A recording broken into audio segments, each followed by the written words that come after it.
of September 1942 is etched in my memory. It was a few weeks before my 12th birthday, and my father had just died. My mother, who had no professional training, found it very hard to spend the fees for our school fees. And my 3 brothers and me, she took the help of friends and scholarships in order to educate us. She didn't make a difference between my brothers and me. All she wanted was that all of us should excel. When I was 20, I had a semi-arranged marriage, and my husband was posted in 1954 to England, and I went with him. And I took advantage of being there for 3 years and studied law. When I returned to India, I was required to train with a senior before I could practice law. So I decided I should get the best lawyer, join the best lawyer. And I zeroed down on someone called Sachin Chaudhary. But it was extremely difficult to get an appointment with him. But after great difficulty, I did. And I was full of trepidation when I went to meet him. But I put on a brave front, just as I'm doing now. So,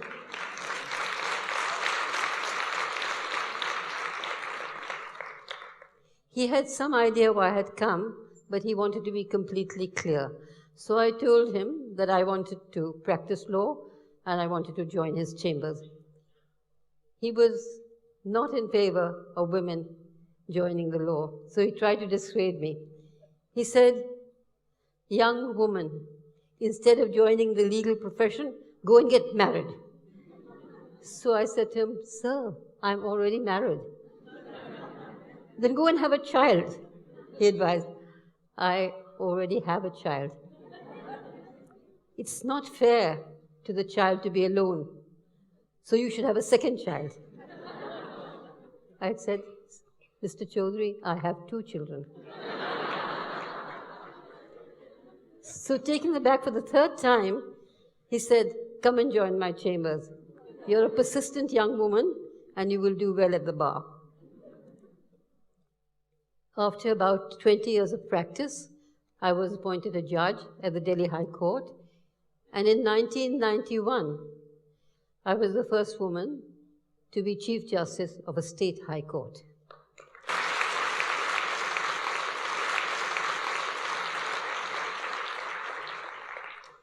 As I mentioned earlier, I was 20 when I got married, and my fiancé and his family never demanded a dowry or anything else. We had a simple celebration. We served vanilla ice cream and salted cashew nuts, but we still had fun and we enjoyed ourselves. So you can see that you don't need anything extra. And now I'm happily married for the last 64 years.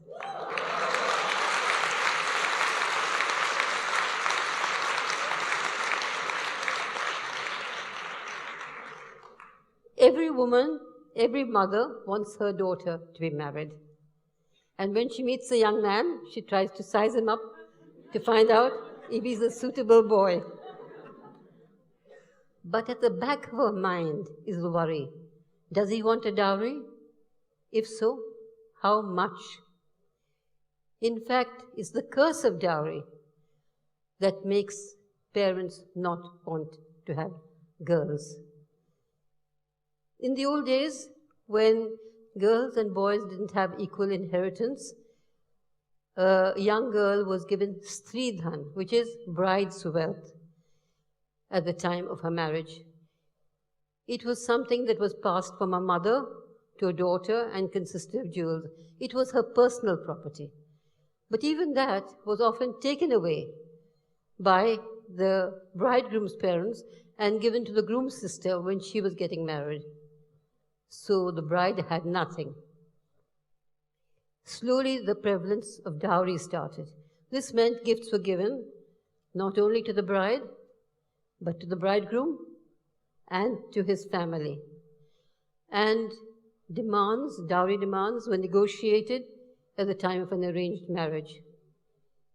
Parents were worried as to how they would meet these demands, which sometimes increased from day to day and from hour to hour as the wedding date approached. Sometimes, just as the wedding ceremony was about to take place, a fresh demand would be made. It was a great trauma for parents, especially those who had more than one daughter.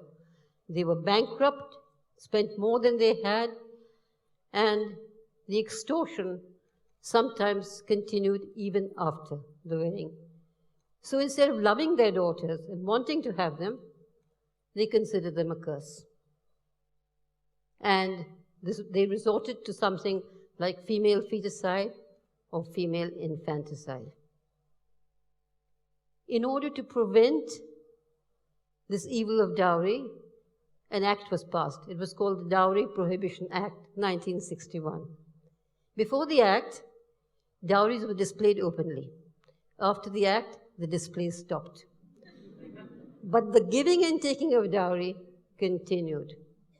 And the demand for ostentatious functions and feasts by the bridegroom's family to be paid for by the bride's family continued. This was really terrible. And very few parents would reject a young man if he or his family demanded a dowry. Most would not, even though they knew it was illegal to give or take a dowry. Let me give you an example. The year was 1991. A very senior Supreme Court of India judge had arranged his daughter's wedding. I asked him, "Are you going to give a dowry?" Remember, this was 30 years after the passing of the Dowry Prohibition Act. He was quiet. And then he said, "I'll tell you the honest truth. I will indeed give a dowry for my daughter because I cannot sacrifice her happiness and her life. In my community, she cannot get married without a dowry. But I promise you, I will not take a dowry for my son." This is not what I wanted to hear, but at least it was half a step forward. So what do you think? Can the passing of laws change attitudes? In India, with a very patriarchal society, changing attitudes and changing mindsets is extremely difficult. And it's a slow process, but we need to fast forward it.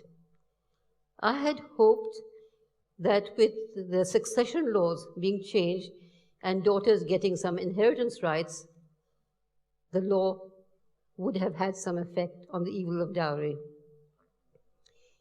In 1956, the Hindu Succession Act was passed, and in that year, it was provided in the Act that daughters and sons would get equally from their father's property, which was self-acquired.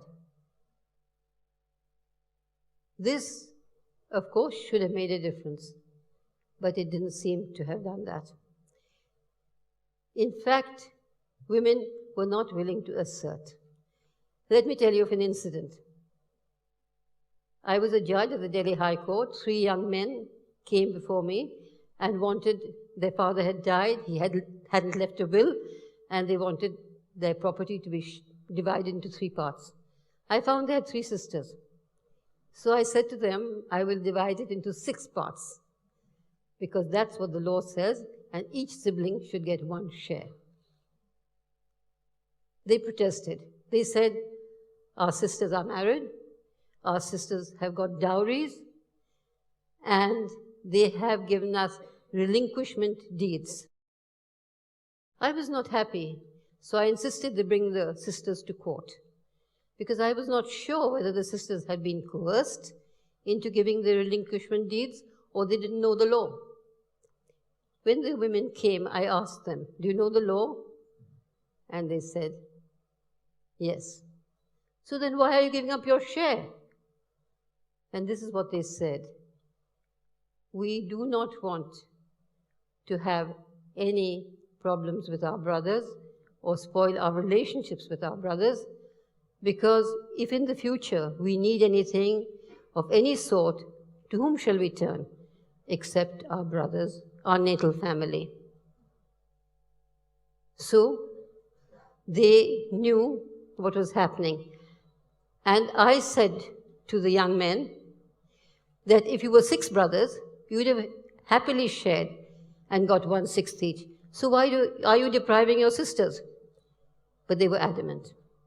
And the sisters also were not willing to withdraw their relinquishment deeds. So, though they were aware, they were not willing to assert.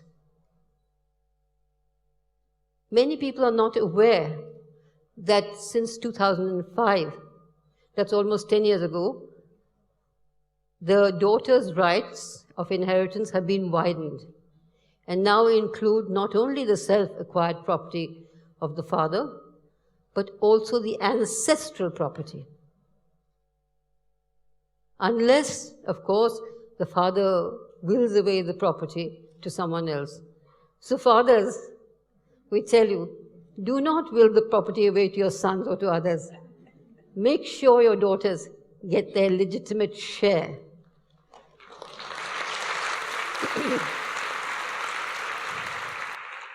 You know, it reminds me of the story of Sudha Goel, because daughters need to have control of their property. They need to feel secure. And Sudha Goel had been given a dowry.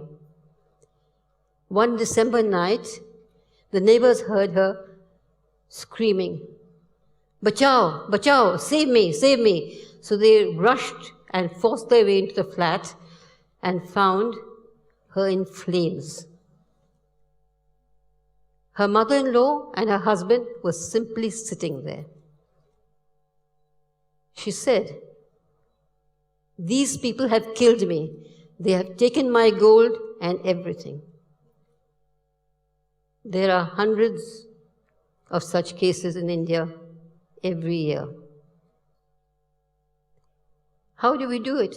How do we take steps to stop this?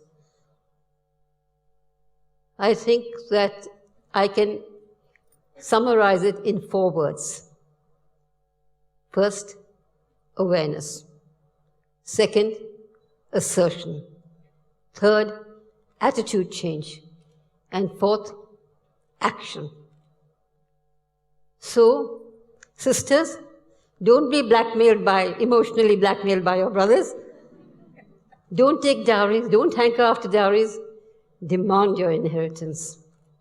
Brothers, husbands, and fathers, make sure that your daughter gets her legitimate share. And make sure that she has that confidence that is important for her. Do the legal thing, not the illegal. So when you look forward, make sure your daughters get what they deserve. You should not let your daughters down, and they will not let you down.